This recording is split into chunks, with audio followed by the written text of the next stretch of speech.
Peace and blessings, family. It's me, Coach 67 Sports TV. Shout out to the awesome and amazing LDBC, Langston Broadcasting Community. Shout out to the Louisiana All-American Sports Network. Shout out to M Vision Photography and Video. And shout out to the greatest university in the world, the Southern University, home of the mighty Jaguars. In this particular video, I'm going to talk about HBCU hiring a new football coach. And I'm going to talk about the upcoming Blue versus Gold 2025 spring game. Now, we all know that Eddie George up and left Tennessee State to be the head coach at Bowling Green. I'm not going to lie, it caught me off guard. I really didn't anticipate him leaving. I knew he was going to go to a Power 5 PWI at some point. However, I really didn't anticipate him leaving, when he left. And the thing that bothered me is before they actually hired Reggie Barlow, congratulations to Reggie Barlow, him being the new head coach of Tennessee State. Hopefully he does well.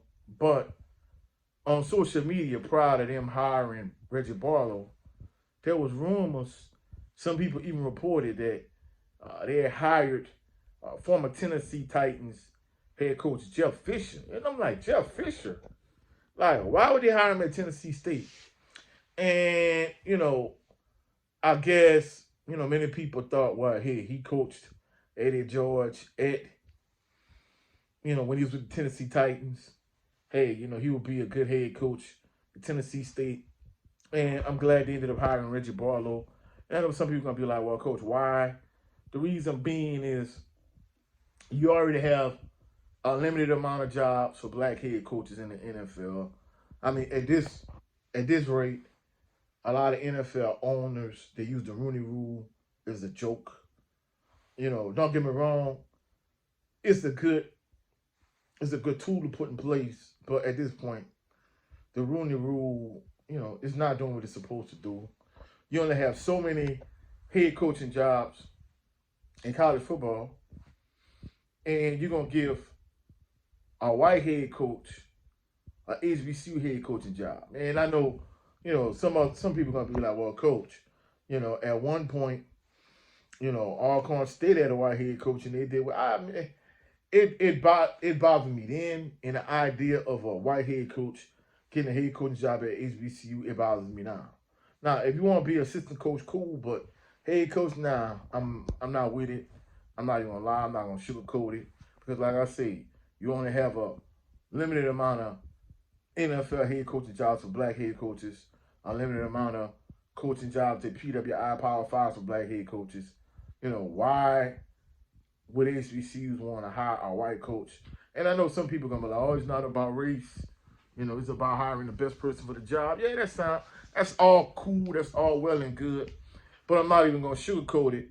They don't think that way when it's time to hire a head coach in the NFL, hire a head coach, at the Power 5 PWI level. So at the end of the day, look, I feel like those jobs should be reserved for black head coaches. And, people might say, hey, Coach, you tripping. I disagree. If you could open up more head coaching jobs for black coaches in the NFL, or just on the college level in general, hey, cool. All right, and on to the next topic. Of course, Southern University's 2025 Blue versus Gold spring game is going to be April the 12th at 1 p.m. I'm looking forward to it. I have something big planned. So stay tuned in terms of, what I got coming down the pipe for the 2025 Blue versus Gold spring game. Of course, as usual, I'm probably going to do a pregame, something leading up to it in terms of pregame video, a postgame live stream, but I have something else in addition to those two things. So stay tuned to the channel. But one of the major storylines, for Southern University spring training and going into the Blue versus Gold spring game is Kendrick Grimes. You know, Kendrick Grimes, the NCAA granted him another year eligibility. However, he has entered the transfer portal. And, you know, him leaving, you know, it leaves a huge void in Southern University's running back room. But even with that being said, him leaving, it also opens up an opportunity. So, you know, either somebody like Barry Remo, he going to step up, Marvin Asbury, and I'm almost certain Coach Graves and staff, you know, there's probably a lot of players out there in transfer portal, you know, that's looking for opportunity, like being a starting running back at Southern University. So at the end of the day, like, I'm confident that Coach Graves and staff, you know, they're going to find another capable running back that can fill a void left by Kendrick Grimes, fill a void left by Kobe Dillon, and just going to keep it pushing forward. But offensively, you know, losing Kendrick Grimes, you know, it's going to be a tough hill to climb for whoever the starting running back is. And in addition to that, you know, you're going to have a couple of vacancies on the offensive line that needs to be filled. And, of course, defensively, you know, you have, you know, 3 cornerstone starters returning, and Kelvin Givens and Vince Page and Herman Bristol III, but you have a lot of holes to fill defensively. So Coach Graves is going to have his work cut out for him this spring and this coming season. You know, you have a lot of holes to fill defensively.